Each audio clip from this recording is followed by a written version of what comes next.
One of the most common questions that I get asked when people DM Walden Guitars, either on Facebook or TikTok or Instagram, is on the subject of humidity and kind of why it matters and when's too much. What can I do if my guitar is suffering, enjoying the effects of humidity?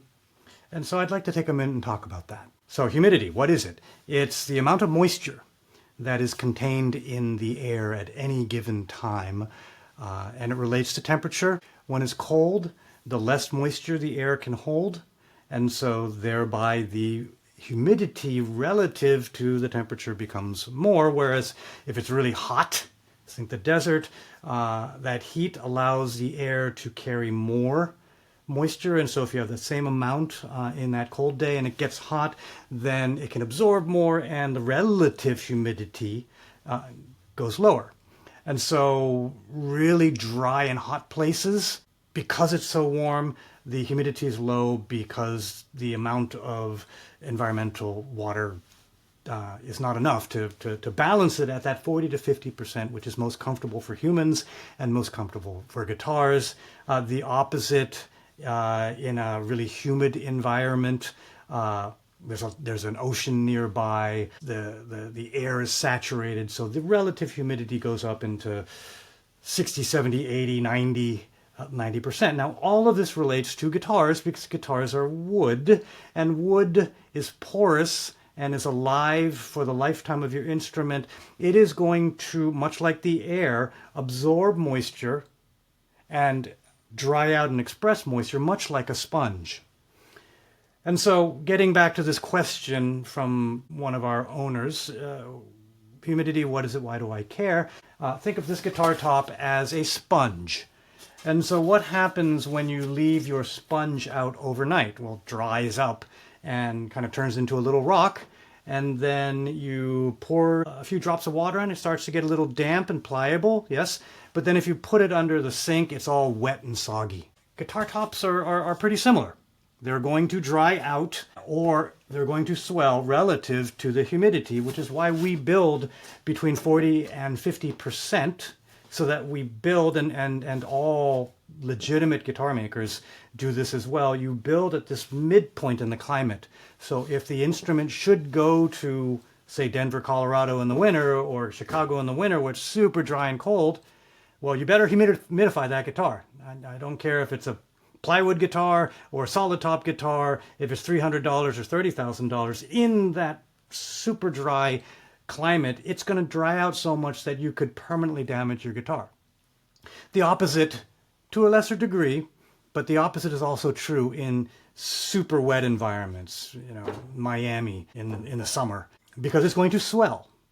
And although instruments are able to flex and swell and expand and contract, guitar tops are the same. Now, we build at 40 to 50 to allow them to swell to a certain degree and remain stable and return to the ideal top dome when it's 40 to 50%, as well as shrinking and flattening due to winter conditions.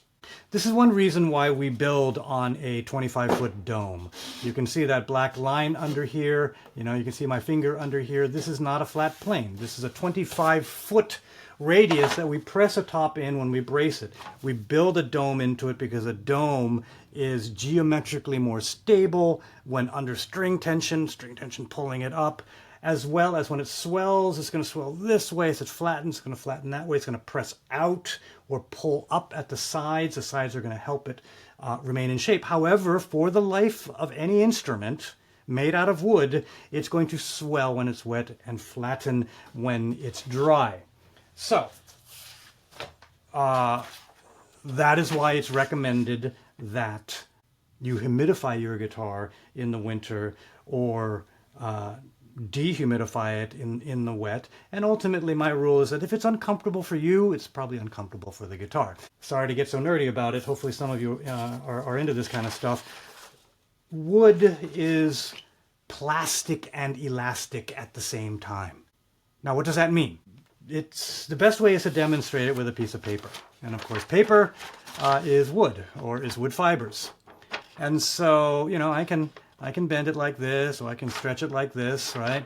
And you can see that it's still a piece of paper. So it's moving elastically. You pull on it, you put a radius, a dome on it, and you know, it's still a piece of paper. However, what happens when, and so you can even see here, right? Like how much have I bent it? If I open it, it's still a piece of paper. However, what happens if I do this? It's obvious what happens, right? I have now put a crease in it. It's now functioning more like plastic. So if I put it here on my domed dished table here, has it gone back to being a piece of paper that's nice and smooth? Well, no. Right? What if I flatten it out? You know? What if I add a bunch of humidity? Well, I still have that crease there. And so this is the danger with acoustic guitars. If it becomes too much, if that deflection is too much, most of the time it's during the dry summers where the top is drying out and it's flattening and stretching, and then it's pulling the fingerboard extension down.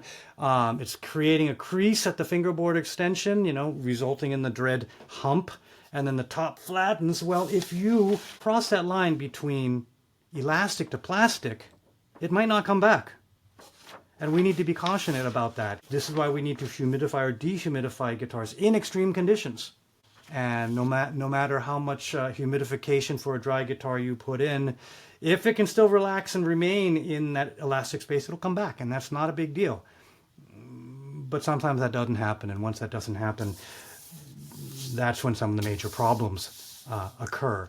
And oddly enough, you think about the more expensive things you buy, the less you need to pay attention to them, and the more like a car will drive itself. With acoustic guitars, the higher you go, the more you pay usually, the more you really have to take care of these instruments, these fine instruments. If you doubt any of that, just look what people that play $1,000,000 violins do to maintain their guitars and put dampits in there and to really, really care about it, because wood is wood. And so I hope that answers those of you that are interested in a discussion a little bit about humidity and why you should care.